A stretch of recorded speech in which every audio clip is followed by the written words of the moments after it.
membangun zona integritas, menuju wilayah bebas dari korupsi, wilayah birokrasi bersih melayani. Perlu satu tekad dan komitmen.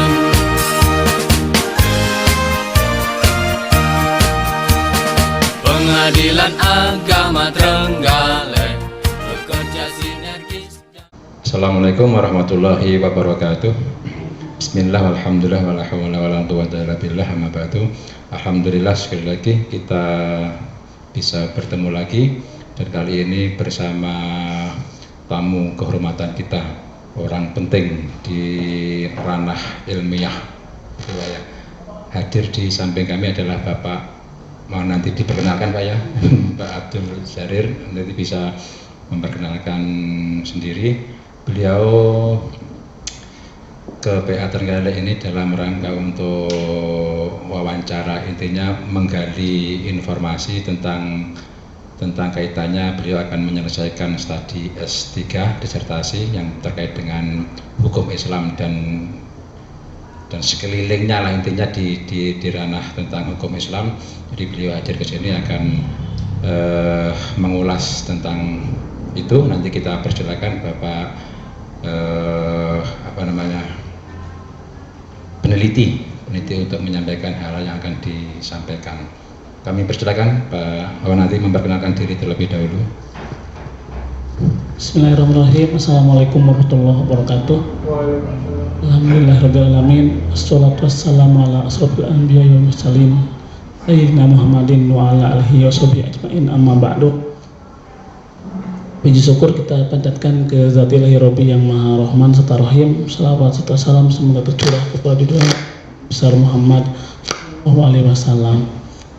Yang saya muliakan Bapak Dr. Andes Muhammad Fatnan SAG MHI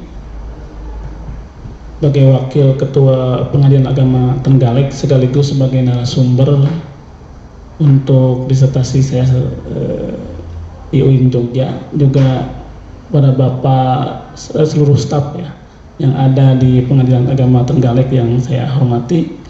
Alhamdulillah sore hari ini bisa bersua dengan Bapak Fatnan di Pengadilan Agama Trenggalek dalam rangka mencari data dan informasi sekaligus wawancara dengan beliau. Tapi izinkan saya menyampaikan perkenalan sedikit. Nama saya Jarir, ya Abdullah Jarir, lahir di Garut, rumah sekarang di Banten. Tugas sehari-hari sebagai dosen di UIN Sultan Maulana Hasanuddin Banten.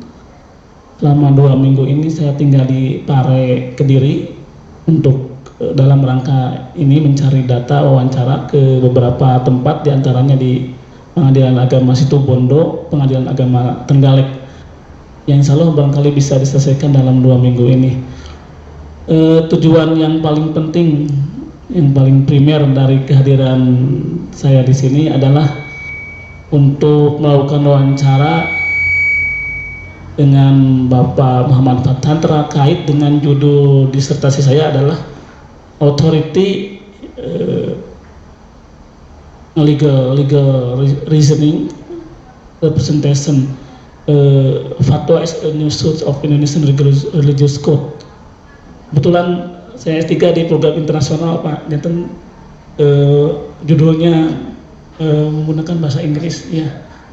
Di sana memang ada program reguler di bawah bimbingan Profesor Ratol Gito dan Bapak Nur Ikhwan.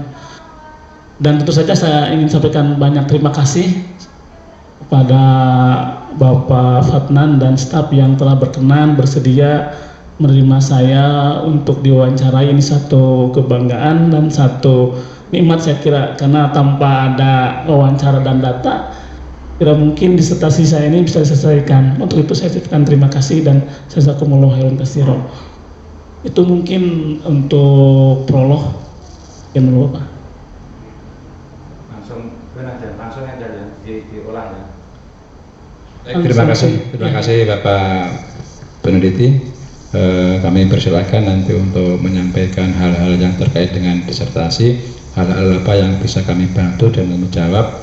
Insya Allah yang jelas kita mempersilahkan. Yang jelas apa yang benar itulah pendapat kita. Jadi kalau kita salah jangan diambil, kalau yang benar itu yang mana, itu yang dari luar pun kalau yang benar itu silakan, kalau yang salah dari kita jangan sampai diambil karena itu membahayakan sekali nanti. Jadi mohon maaf seperti itu nanti prinsip yang kita pegangi. Kalau ada yang benar itu semuanya memang sudah digariskan, kalau memang salah jangan diambil, seperti itu. Baik yang mulia, izinkan saya bertanya. Sebetulnya dengan Pak Maftukin kemarin ada 10 pertanyaan, namun untuk kesempatan kali ini mohon izin saya hanya menyampaikan 4 pertanyaan inti karena memang intinya di 4 pertanyaan ini. Judul disertasi saya itu sebetulnya ingin mengangkat tentang fatwa sebagai sumber baru di pengadilan agama di Indonesia, karena kita tahu bahwa fatwa itu tidak mengikat katanya. Kebetulan salah satu data yang kita ambil adalah putusan pengadilan agama Kediri yang tahun 2016, yang kebetulan yang mulia sebagai salah satu majelis, bahkan ketua majelisnya. Di kesempatan tersebut kami ingin bertanya tentang 4 poin.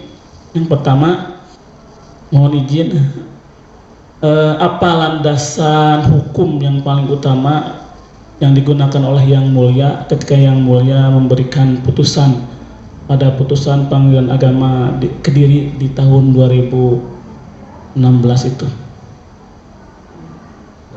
Terima kasih kepada kami sampaikan kepada Bapak Peneliti terkait dengan putusan yang ada di Kediri itu, disampaikan itu terkait dengan asal-usul anak.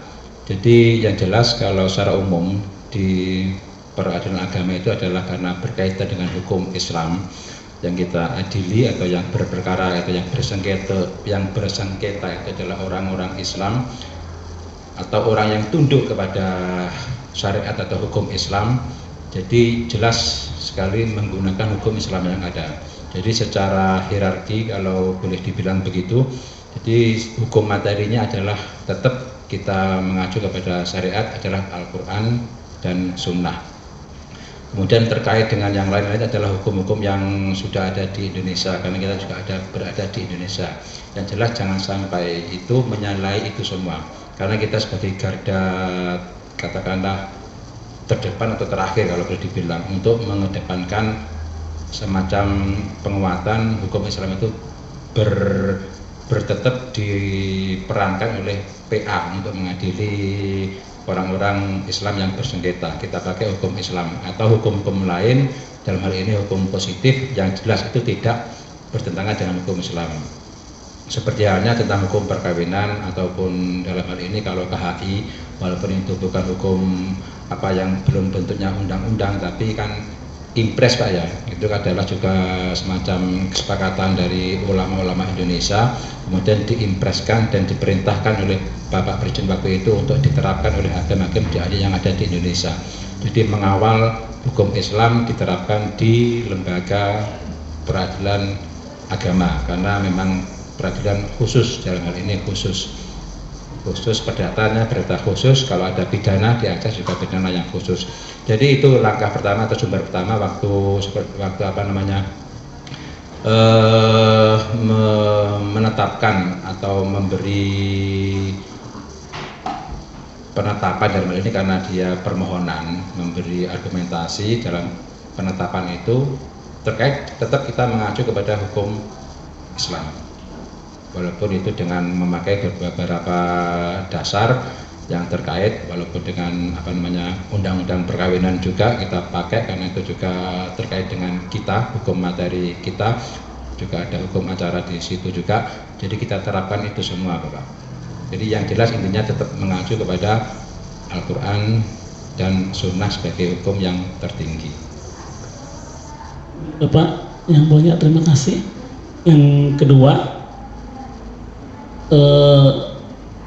metode atau pendekatan penerapan hukum apa yang mulia gunakan ketika yang mulia memberikan penetapan tersebut, karena kita tahu bahwa putusan itu kan terkait dengan asal usul anak yang lahir di luar pernikahan atau katakanlah zina, anak zina. Bagaimana yang mulia mendekati, memahami teks Quran, hadis, hukum positif untuk menetapkan putusan tersebut. Silakan ya. Terima kasih.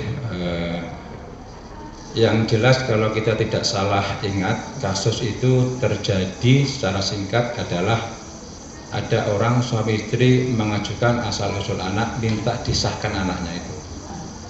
Sementara dalam persidangan mereka berdua, pemohon 1 dan pemohon 2 ini mengajukan anaknya, asal-usul anak ini yang lahir sebelum perkawinan.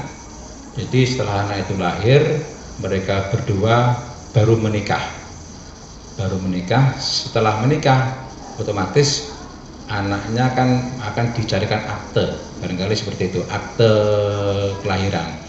Yang muncul di situ jelas karena memang anaknya lahir sebelum nikah yang dia lakukan, otomatis dari dinas yang terkait tidak menyatakan itu sebagai anak dari bapaknya, cuma terkait dengan ibunya.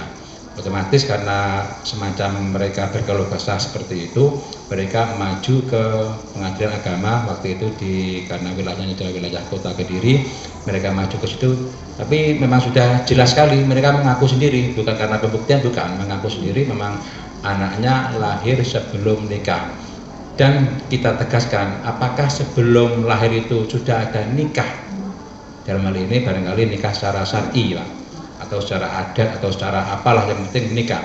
Ternyata mereka tidak nikah sama sekali. Jadi anak itu jelas-jelas memang betul-betul di luar area nikah itu, bukan akibat atau dalam pernikahan siri yang kita kenal, ataupun dari nikah yang mungkin secara adat atau mungkin terkait dengan hukum yang barangkali kalau mereka mungkin pra-Islam atau apa, belum Islam, bisa jadi mereka nikahnya nikah sesuai dengan keyakinan dan kepercayaannya, bukan seperti itu. Jadi mereka nikahnya memang lahir baru nikah, otomatis tidak bisa kalau seperti itu. Kita menganggapnya memang secara umum, kita globalkan saja, memang tidak bisa kita sahkan.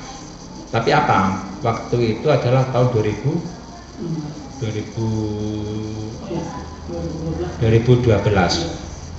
Jadi semacam lagi rame-ramenya muncul putusan MK, Pak ya, putusan MK.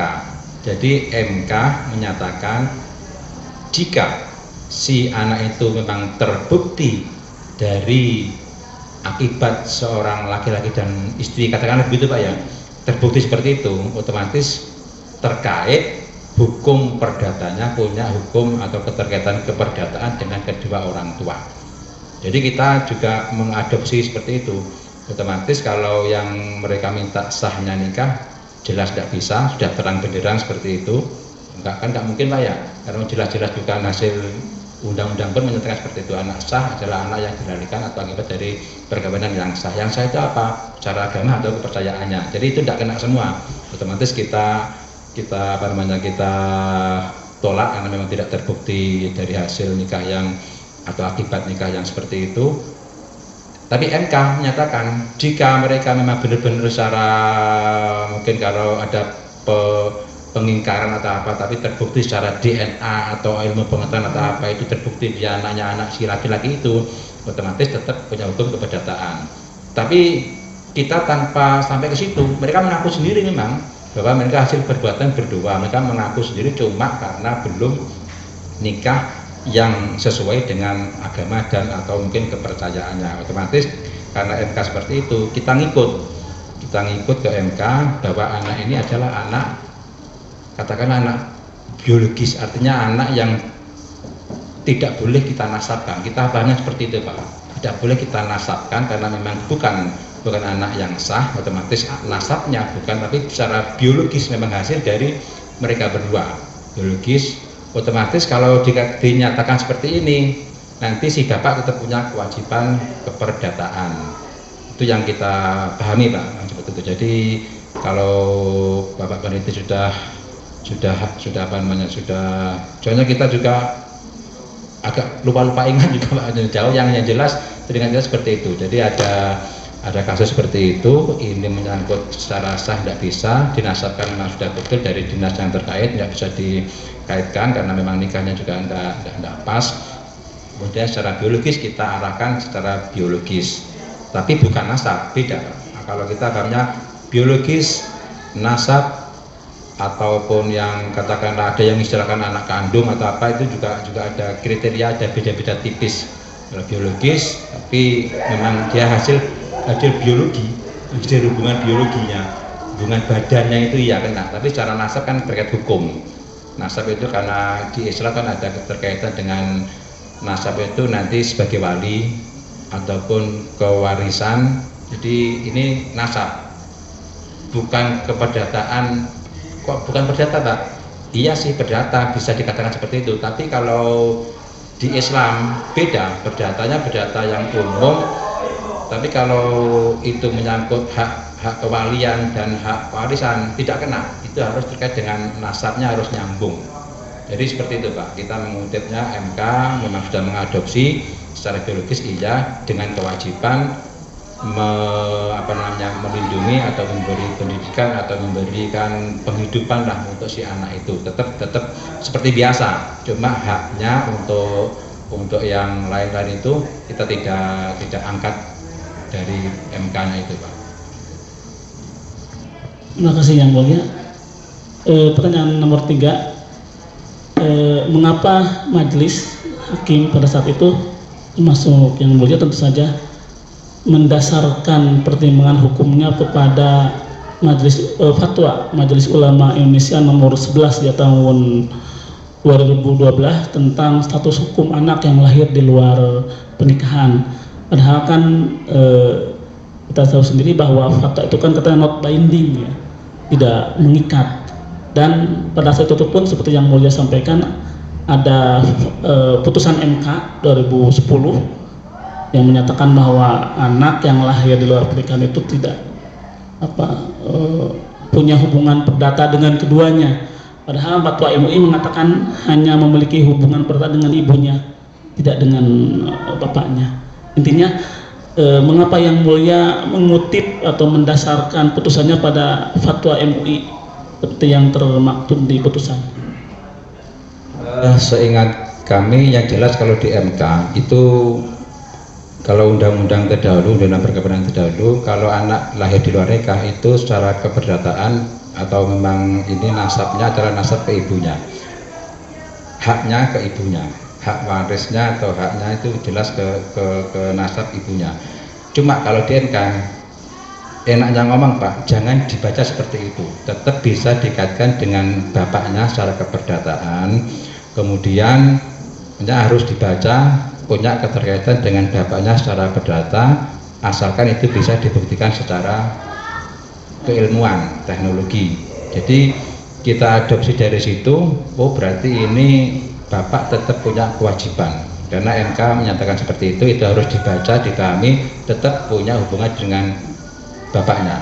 Lah waktu itu banyak Pak, kita juga sering terkacaukan dalam tanda petik dengan istilah itu. Ini menyangkut apa? Menyangkut semuanya, hak warisnya kena, hak nasabnya kena, hak walinya kena ke bapak atau apa?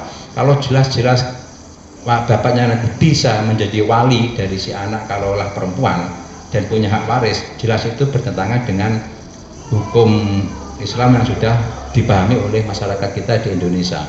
Terkait dengan itu kita ingat Pak Mahfud MD waktu itu Pak Inggih, itu memang semacam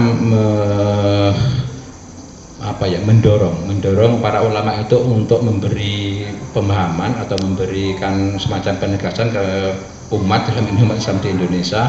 Karena memang Pak Mahfud sendiri, kalau kita tahu dari berita, mohon maaf kalau memang salah, jadi intinya biologis itu bukan nasab, jangan dipahami nasab. Jadi kalau orang masyarakat Indonesia waktu itu kacau, jangan dipahami sebagai nasab.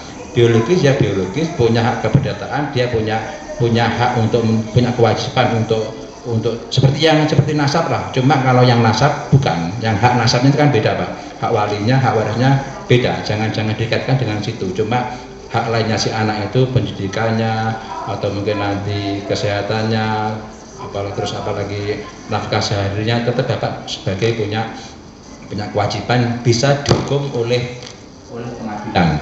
Makanya kalau dinyatakan bahwa anak ini adalah anak yang kita sebutkan di penetapan itu adalah anak biologis, si ibu atau yang punya kepentingan di situ bisa memiliki dasar hukum. Artinya bisa pegang, saya punya bukti Pak bahwa sampean atau bapak ini adalah anak biologis. Kalau dia mengingkari di nantinya dia nggak memberi nafkah Pak ya, dia bisa nuntut.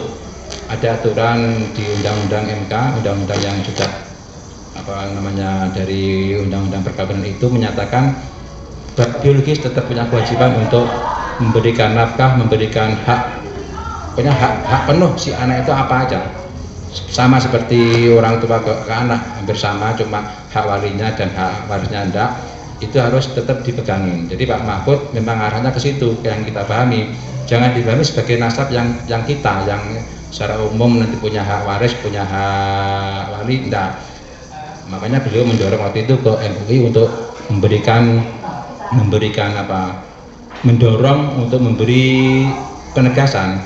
Maka itu kalau kita mengutip di penetapan yang mungkin Bapak sudah lihat di penetapan itu seperti itu untuk mendukung. Artinya memang MK menggariskan memang dia punya keperdataan karena sebagai ayah biologis, ayah yang dari hasil hubungan badan, biologis kan badan, badani Pak ya. Jadi badani dia bisa tapi untuk hal-hal yang keluar fatwa kan, bukan fatwa. Fatwa kenapa kita pakai? Bukan hanya fatwa Pak, bukan hanya fatwa yang kita pakai, pendapat ulama pun yang perorangan yang itu terkait atau pakar atau ahli kita pakai sebagai penguat atau sebagai junto istilahnya Pak. Kalau juga dalam terkait dengan atau related with, nah, semacam itu. Kalau di bahasa Inggris kan ada kaitan lagi. Jadi ada aturan ini terkait atau mencocoki dengan aturan ini, dengan ini, nah, jadi untuk penguat artinya untuk menegaskan bahwa MK itu seperti ini, untuk memahamkan orang karena waktu itu juga kadang-kadang masih rancu. Ini kok MK seperti itu, lah umat Islam bagaimana? Kan semacam menolak. Ternyata Pak Mahfud sendiri tidak begitu maksudnya, beda. Tolong bedakan antara biologis dengan nasab. Kewajibannya, kalau kewajiban secara badani, duniawi sama, tapi kalau secara yang lain yang terkait hukum Islam, wali menikahkan si anak enggak, terus kemudian warisnya juga tidak bisa. Tapi MUI jelas Pak, di situ ada poin, kalau nggak salah poin 5-nya, pemerintah disarankan atau diminta untuk memberikan takzir. Takzir itu apa? Memberikan hukuman atau penegasan lah kepada si bapak itu untuk memberikan nafkah plus memberikan harta ketika meninggal. Bentuknya apa? Wasiat wajibah. Jadi terang, dua-duanya ini kena. Dia nggak punya waris, tapi dia nanti kena wasiat wajibah. Jadi MUI menyarankan seperti itu untuk terkait dengan kewajiban duniawi sama dengan MK, artinya memang keperdataannya. Jadi itu nyambung, intinya nyambung. Memang pemerintah dalam hal ini sudah dari MK itu, tinggal nanti kan eksekutif kan nanti kan tinggal menjalankan dari yang sudah diubah oleh MK itu. Plus nanti fatwa ulama mendorong pemerintah juga menghukum kepada ayah biologisnya untuk memberikan penghidupan yang layak, plus nanti memberikan wasiat kalau meninggal, atau ahli warisnya yang lain itu memahami bahwa ada aturan walaupun dia nggak terkait dengan ahli waris, nggak punya warisan, tapi ada tetap dapat harta, istilahnya wasiat wajibah, wasiat yang diwajibkan. nggak harus dapat, tapi ini diwajibkan karena memang sudah terkait. Jadi seperti itu Pak yang kita pahami dari alur cerita orang yang mengajukan seperti itu. Makanya kalau untuk anaknya dia minta anak sah, kita abaikan, kita tolak. Di situ pun kita berani angkat karena subsidiar. Dia meminta subsidiar bila mana pengadilan berpendapat lain, mohon putusan atau penetapan yang seadil-adilnya. Wah ya sak repotan kalau begini Pak. Makanya kita pola seperti itu. Kalau kita tidak sahkan, mentok, kan kelabakan, artinya nggak ada. Pada waktu itu MK sudah punya koridor seperti itu. Kenapa nggak diubah? Mereka juga tidak tahu karena orang awam. Harus apa tidak tahu. Apakah mereka minta menyatakan sebagai anak biologis atau enggak, kurang paham. Karena ada subsidi seperti itu, maka kita pola. Insya Allah yang lebih mendekati kepada, kalau resiko kan kita pilih resiko yang paling kecil Pak ya. Kalau ada 2 resiko maka kita ambil resiko yang terkecil. Kalau memang ada resiko, kalau ada manfaat otomatis mana yang kalau kita tolak, jelas ya tolak, berarti mereka mentah, nggak ada bawa hasil apa-apa. Kalau mereka kita sadarkan, jelas Bapak tidak bisa kalau anak sah. Kalau anak seperti ini ada penjelasan seperti ini bisa, dan mereka akhirnya punya dasar hukum untuk berbuat yang diperlukan untuk perlindungan anak dan perempuan itu Pak. Kan kaitannya juga sekarang ini juga perlindungan perempuan dan anak. Oke, seperti itu Pak yang kita polakan, kita pahami. Itu Pak, luar biasa pertanyaannya, jawaban dari Yang Mulia. Mungkin yang terakhir, karena putusan PA Kediri itu dinilai oleh kalangan akademisi sebagai satu putusan yang bagus atau yang strong, kami menilai sebagai strong decision ya, putusan yang kuat sehingga banyak diteliti oleh para akademisi dan menyebutnya sebagai ultra petita katanya, dan banyak sekali diteliti oleh para peneliti di bagi artikel dan jurnal. Mungkin yang terakhir yang saya amati mungkin ya, majelis di PA Kediri saat itu seolah-olah lebih mendukung fatwa MUI dibandingkan dengan putusan MK, meskipun tadi Yang Mulia sudah menjelaskan, karena putusannya memang boleh dibilang sangat dekat sekali dengan putusan dengan fatwa MUI ya, bahkan ya hak waris dan tidak memiliki hubungan tidak memiliki hak waris, tidak memiliki hak wali akibat perbuatan tersebut, dan menolak seolah gitu Pak, menolak putusan MK. Kalau MK kan anak yang lahir di luar pernikahan tidak hanya memiliki hubungan perdata dengan ibunya, tapi juga memiliki hubungan perdata dengan ayahnya sepanjang dapat dibuktikan melalui teknologi. Kalau fatwa MUI dengan tegas hanya memiliki hubungan perdata dengan ibunya dan keluarga ibunya, dan tidak memiliki hubungan perdata dengan ayahnya dan keluarga ayahnya. Ini mungkin mohon penegasan dari Yang Mulia pertanyaan yang terakhir ini. Terima kasih Yang Mulia.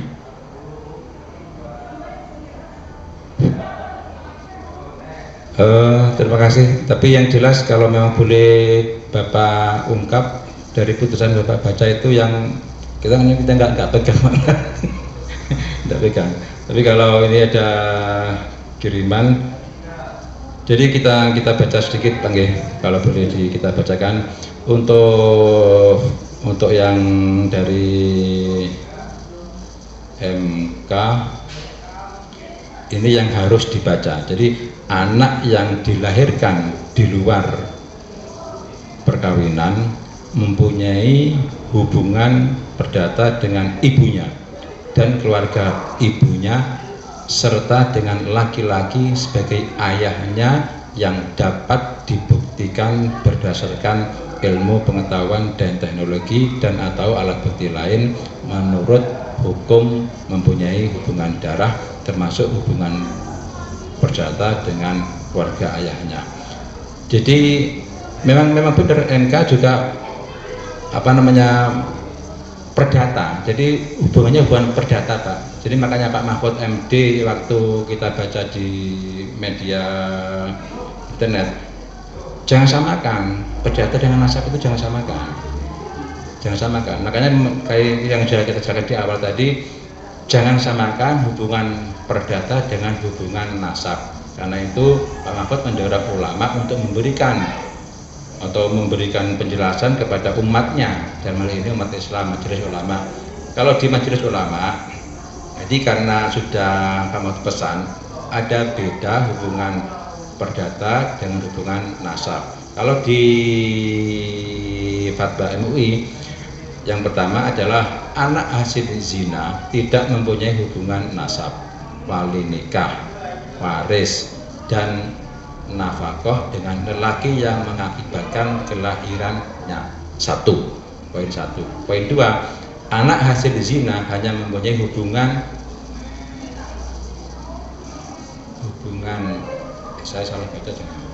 hubungan nasab, waris, dan nafkah dengan ibunya dan keluarga ibunya. 2. Jadi ini terkait dengan ibunya semua. 3. Anak hasil zina tidak menanggung dosa perzinahan yang dilakukan oleh orang yang mengakibatkan kelahirannya. Yang 4, pezina dikenakan hukuman had atau oleh pihak yang berwenang untuk kepentingan menjaga keturunan yang sah. Nas. Ini terkait dengan pidana, dalam hal ini mungkin diberlakukan di Aceh. Makanya MUI kan di Indonesia karena untuk mengayomi atau merekrut kaitan dengan Aceh ada seperti ini, berwenang untuk memberikan takzir atau hukuman had. Yang kelima, ini yang poin yang saya bilang tadi, pemerintah berwenang menjatuhkan hukuman takzir kepada lelaki pezina yang mengakibatkan lahirnya anak dengan mewajibkannya untuk 1.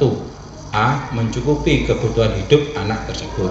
Yang B. Memberikan harta setelah ia meninggal melalui wasiat wajibah. Jadi ini yang terkait dengan perdata itu ya ini. Jadi kebutuhan hidup anak, harta setelah meninggal. Ini yang hubungan perdata itu yang dimaksud oleh yang saya pahami dari omongan Pak Mahfud ya ini. Perdata itu ya ini, kebutuhan hidup anak tersebut, harta juga diberikan, tapi dengan caranya karena dia wasiatnya tadi sudah difatwakan oleh ulama tidak mendapatkan waris, tapi mendapatkan ini disarankan atau bisa mewajibkan pemerintah itu untuk memberikan wasiat wajibah. Caranya gimana mewajibkannya? Kalau tidak ada penetapan PA, Pak, otomatis pihak berwenang juga nggak bisa menghukum nantinya. Makanya dengan dasar itu mereka berdua punya pegangan. Kalau misalkan nanti si laki-laki di lain hari ada mungkin goyang niat, nggak mau memberikan nafkah lagi, misalkan dengan penetapan itu, oh sampean mas masih punya kewajiban ini loh, kita sudah maju bersama, sudah ditetapkan bahwa sampean sebagai anak biologis yang punya kewajiban secara hukum dalam hal keperdataan. Apa itu? Sudah jelas kalau di MK jelaskan hukum perdata jelas. Kalau di MUI perdata itu di sisi ini mengarahkan atau mewajibkan pemerintah itu untuk mencukupi kebutuhan anak plus hartanya ketika meninggal melalui wasiat wajibah, dengan warisan tidak ada. Kemudian yang keenam, hukuman sebagaimana dimaksud nomor 5 bertujuan melindungi anak, bukan untuk mensahkan hubungan nasab antara anak tersebut dengan lelaki yang mengakibatkan kelahirannya. Jadi saya pikir memang sudah terang, artinya bukan bertentangan antara MK dengan MUI. Saya pikir tidak bertentangan, Pak. Memang menguatkan atau memberi penekanan bahwa orang-orang kadang bingung, perdata jangan-jangan dianggap sama, dianggap punya nasab yang sama. Enggak, perdata, nasab. Itu MUI menjudulkan seperti itu. Pak Mahfud sendiri yang ketua MK juga seperti itu. Kalau boleh kita ungkap lagi, Pak Mahfud MD dalam sudah agak lama, Pak, apa ya, pernah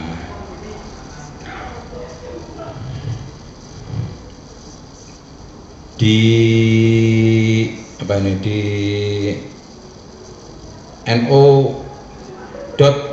no.or.id ini tanggal 7 April 2012, Ketua MK Mahfud MD meminta para ulama memahami keputusan MK terkait kedudukan anak di luar nikah. Dikatakannya keputusan MK, keputusan itu mengandung pengertian setiap anak yang lahir memiliki hubungan keperdataan kepada kedua orang tua. jelas Pak nggih, memang MK seperti itu. Tapi beliau mengatakan jangan samakan antara hubungan nasab dengan hubungan keperdataan. Kalau hubungan perdata artinya anak memiliki hak kepada orang tuanya. Ujarnya saat membuka pengajian konstitusi di PPE Tebu Ireng, Jombang. Jadi dengan adanya putusan MK dikatakan Mahfud berarti tidak boleh menelantarkan anak walaupun yang dihasilkan di luar nikah. Saat ini diakuinya memang masih ada kesalahpahaman pengertian terkait keputusan itu, yakni anak yang lahir di luar nikah memang tidak memiliki nasab tapi punya hak keperdataan. Jadi sudah Pak Mahfud sendiri selaku yang memberi putusan dalam hal ini semacam yang syariknya Pak, yang syariknya sudah ngomong sendiri. Ini kadang-kadang dipahami tapi dia mengatakan seperti itu. Ujung-ujungnya Pak Mahfud meminta disampaikan mantan Menteri era Presiden Abdurrahman Wahid alias Gus Dur ini sekarang adalah waktunya segera mengisi hukum terkait hak keperdataan anak yang lahir di luar nikah. MUI seharusnya segera mengatur hal-hal keperdataan atas anak hasil hubungan di luar nikah yang menurut fikih muamalah diperbolehkan. Jadi MUI jelas tadi itu untuk yang jadi mentakzir, mewajibkan kepada orang tersebut dari pemerintah untuk menafkahi anak plus mewajibkan nanti ada wasiat wajibah. Jadi saya pikir ya sudah memang kita berbuat memang kayaknya memang waktu itu ya memang seharusnya seperti itu. Saya pikir begitu Pak. Kami nggak tahu kalau memang di luar menjadi polemik atau apa, kita kurang ini. Yang jelas karena putusan atau penetapan itu mengikat orang yang ditetapkan atau orang yang diputuskan plus orang-orang yang terkait dengan itu, jadi kita memandang yang lebih kecil mudaratnya atau lebih banyak manfaatnya ke arah itu, karena lebih mendudukkan, lebih sesuai dengan aturan yang mungkin baru waktu itu Pak, karena waktu itu tahun 2012. Jadi seperti itu Pak Jarir. Baik, yang mulia saya ucapkan terima kasih atas semua jawaban-jawaban respon yang sangat kaya ya. Menurut saya banyak pencerahan dan pengayaan yang telah disampaikan oleh Yang Mulia, dan alhamdulillah sudah memenuhi jawaban-jawaban research question ya, pertanyaan penelitian yang ada di disertasi saya. Alhamdulillah, dan saya ucapkan jazakumullah khairan katsira, terima kasih banyak atas jawaban-jawaban yang telah diberikan oleh Yang Mulia. Mudah-mudahan bisa tidak hanya untuk kepentingan disertasi saya tapi untuk kepentingan yang lebih luas, yaitu mungkin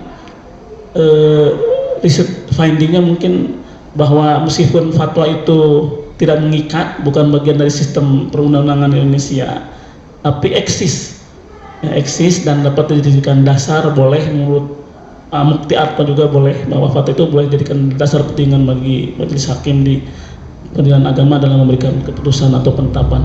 Demikian mungkin Yang Mulia terakhir dari saya. Sekian, Assalamualaikum warahmatullahi wabarakatuh. Waalaikumsalam warahmatullahi wabarakatuh. Terima kasih kami sampaikan Bapak atas kunjungannya ke PA Trenggalek. Semoga memberikan keberkahan semua, memberikan pencerahan kepada kita semua, barangkali bisa menjadikan bisa memahamkan orang lagi. Jangan nanti banyak sekali anak-anak itu sekarang terbuang di jalan Pak, karena ibunya takut saya belum nikah, tapi itu kan bapaknya memang itu, nggak takut, bapaknya nggak tanggung jawab, anak dibuang.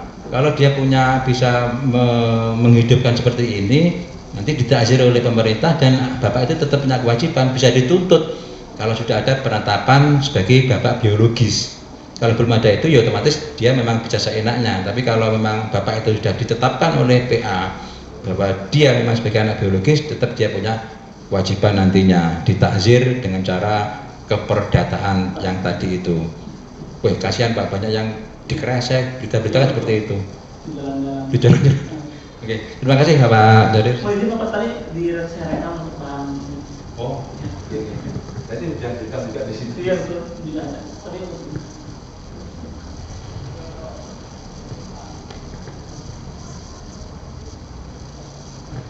Oke, kalau ini kami ucapkan selamat jalan Pak untuk Kemana lagi Pak?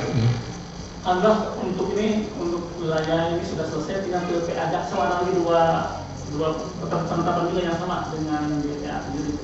Pengadilan Agama Sama. Selatan. Sama Pak ya? Iya. Sama atau ada beda? Itu Pak yang saya cari itu memang yang memang yang strong, yang bagus. Yang beda-beda. Yang kejatuhan juga sampai ke Situbondo itu ternyata Pak itu jauh juga, hampir 8 jam untuk ke Situbondo dari Kediri itu. Oke, Pak. Iya. Memang keputusan yang bagus tentunya. Makanya saya kejar kemana juga gitu, harus bertemu dengan majelisnya. Kalau yang situ lagi anggotanya sekarang mungkin di Pamekasan mungkin Pak. Iya, sebagian memang pada mutasi memang sebagian itu Ya, udah lama. Udah lama ya. Kalau mau dianggap cukup 2 ya di. Mudah-mudahan kalau berada masih agak jauh, masih tidak terlalu jauh gitu, masih bisa dikejar itu aja. Karena harus data primer ini namanya. Tidak hanya library research, tapi memang harus field research, dia harus data lapangan, harus konfirmasi langsung dengan narasumbernya. Siap Pak. Oke, terima kasih atas ini Pak masukannya, atau mungkin semoga bisa lebih bermanfaat, tidak membingungkan orang lagi. Iya betul.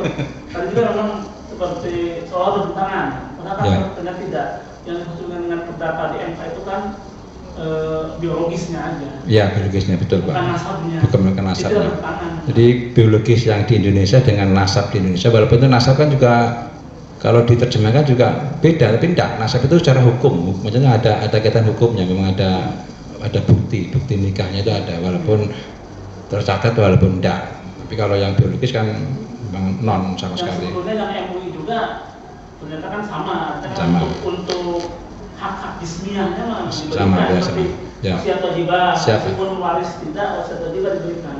Ya, kita kutip tahu ya dari Pak Mahfud MD itu. Iya, betul. Betul, kita dulu kan betul agak kacau Pak, di mana-mana MA juga Mahkamah Konstitusi juga Ya, pernah memang.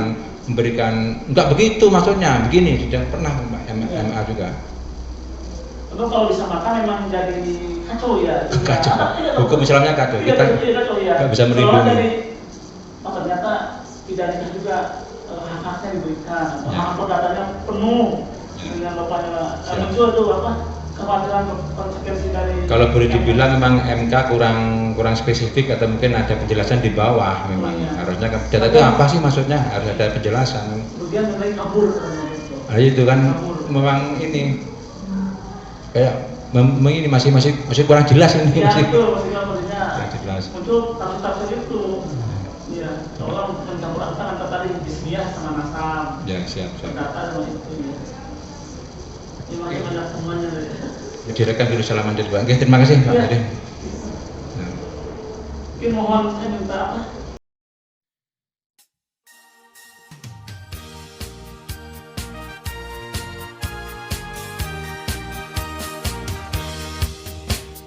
Membangun zona integritas, menuju wilayah bebas dari korupsi, wilayah birokrasi bersih melayani, perlu satu tekad dan komitmen.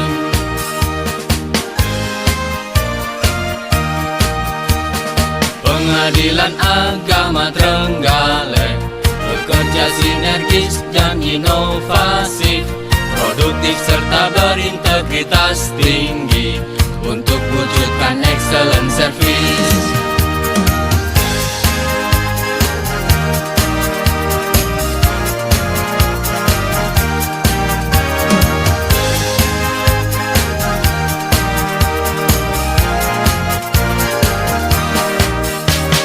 Mari kobarkan no pungli no korupsi, mari bersama tolak gratifikasi, pelayanan berbasiskan IT, informasi, teknologi. Mari kobarkan no pungli no korupsi, mari bersama tolak gratifikasi, terwujudnya WBK WBPN pasti bisa kita gapai, pasti bisa kita raih.